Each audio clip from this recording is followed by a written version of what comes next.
ఆయన పాలనలో మహిళలకు నిజమైన మహిళా సాధికారత లభిస్తుందని వైఎస్ఆర్ కాంగ్రెస్ పార్టీ సిజిసి సభ్యురాలు జకంపుడి విజయలక్ష్మి పేర్కొన్నారు.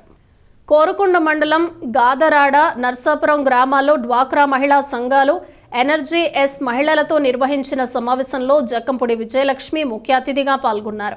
విజయలక్ష్మి మాట్లాడుతూ జగనన్న ప్రభుత్వంలో మహిళలకు ఆర్థికంగా, సామాజికంగా అగ్రతాంబూలం ఇస్తోందని, నవరత్న పథకాల్లో చాలా వరకు మహిళలకు పెద్దపీట వేయటం జరిగిందన్నారు. ముఖ్యమంత్రి వైఎస్ జగన్మోహన్ రెడ్డి ఎన్నికల సందర్భంగా ఇచ్చిన హామీలను నెరవేరుస్తున్నారని, మాట తప్పకుండా మడమ తిప్పకుండా డ్వాక్రా రుణమాఫీని, అమ్మఒడి, చేయూత, జగనన్న తోడు వంటి ఎన్నో పథకాలను జగన్మోహన్ రెడ్డి అమలు చేస్తున్నారని, మహిళా పక్షపాతిగా అక్కా చెల్లెమ్మలకు దేశంలో ఎక్కడా లేని సంక్షేమ అభివృద్ధి పథకాలు మన రాష్ట్రంలో అమలుపరిచారని, కావున మహిళలందరూ రాబోయే సార్వత్రిక ఎన్నికల్లో ప్రతిపక్షాల మోసపూరిత హామీల పట్ల అప్రమత్తంగా ఉండాలని, మరోసారి మీ అందరి ఆశీస్సులు జగన్మోహన్ రెడ్డి మీద ఉంచాలని కోరారు.